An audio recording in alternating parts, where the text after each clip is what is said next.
Welcome back to Taival Outdoors. This is my old sitting pad. I'm sure many of you use something like this, and while there's nothing wrong with this type of a sitting pad, I figured there's still a way to improve not this but sitting pads in general. And I got this crazy idea how I could make a sitting pad that could actually be multifunctional and very useful in very bad situations. And I haven't seen anyone else do a project like this. So either this is a really bad idea or then this is a really good idea, and I encourage people to make a similar product for themselves. So what I have here is a 36-inch or 91 centimeters long SAM Splint XL. As the name implies, it is indeed a splint. If you haven't used or seen this type of a product before, it's super lightweight and very sturdy. Once you bend it in a shape like this, it doesn't flex at all, so it's a good splinting material. And I've been actually carrying a small section of a basic SAM Splint with me for many years now. Here you can see this has also been 36-inch SAM Splint, which I've only then cut into size to fit here, and rest of it is in my car kit. But anyway, a smaller piece like this isn't really good for anything else than maybe splinting your wrist or something like that, but still nice to have, especially since I'm going to now hike with the dog quite a bit, so much more useful for canine legs. Whereas this SAM Splint XL is of course then usable for all kinds of splinting, so this saves me the trouble of trying to improvise a splint out there in the middle of nowhere. It's very lightweight, as I said, and 1,000 times better than anything that I could improvise. Although I've been practicing those skills and trained those skills during different courses and things like that, this is still always a better option. And here I have some fabrics. This is waterproof M05 camo fabric leftover from other projects, and I bought some brightly colored orange basic synthetic fabric as well. And out of these two, I'm going to now start crafting the sitting pad shell, so to speak, in which this will then sit inside of. That's the basic premise, but there's a bit more to it, but you will see once we get this project going. This is my Eberlestock little big top rucksack, and the plan is to fit the sitting pad here in this front sleeve pocket, which I've been actually using exclusively for sitting pads so far, so makes sense to keep using the same place. Moving on, so rough estimates, I would say 22 centimeters wide and maybe 26 centimeters long at max.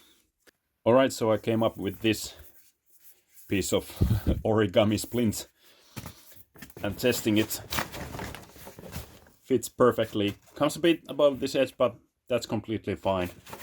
We don't have to worry about that as long as the width is good, and it is. So next up, let's start making a shell for this.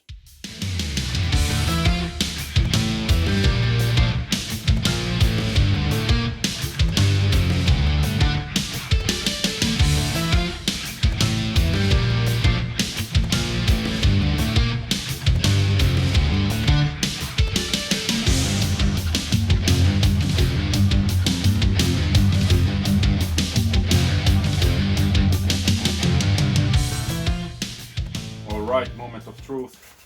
Now it should go without saying that my skills with this machine are pretty much non-existent, and every time I'm using it I'm more or less winging it and making stuff up as I go. Alright, it went all the way.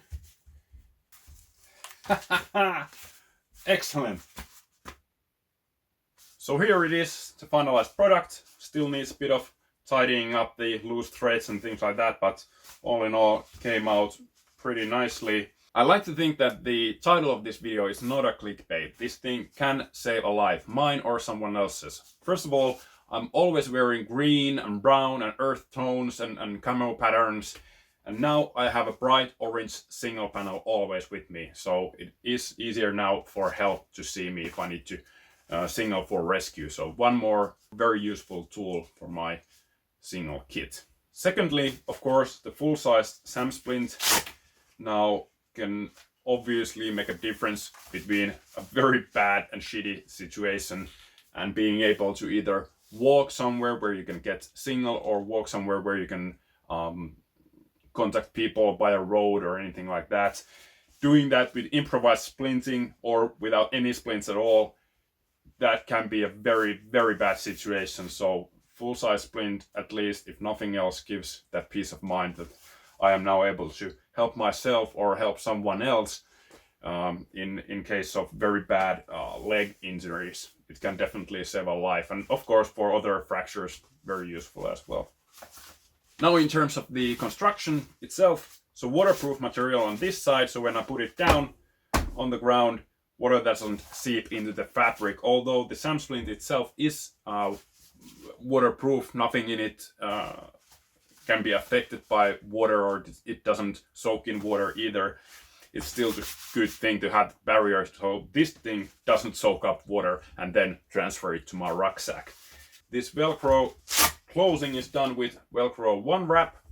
Now this material is quickly becoming my favorite material to work with. This has just so many uses. I've used a lot of this. This roll used to be double the size when I got it, and these pull tabs are just from some old straps that I had laying around. I save all extra straps and things that I cut off from gear or clothing or whatnot.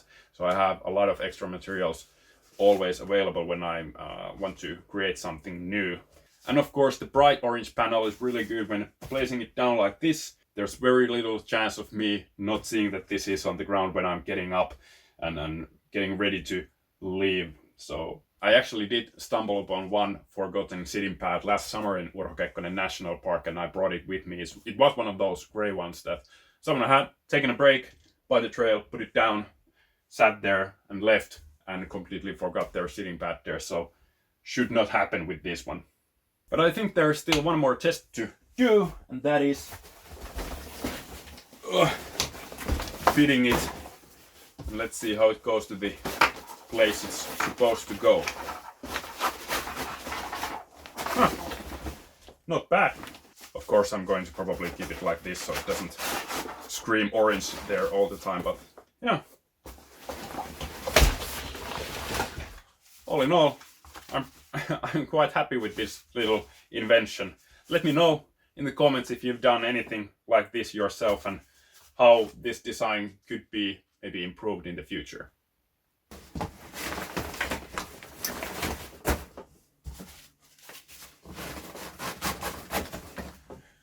Thanks for watching Taival Outdoors. I will see you all in the next one.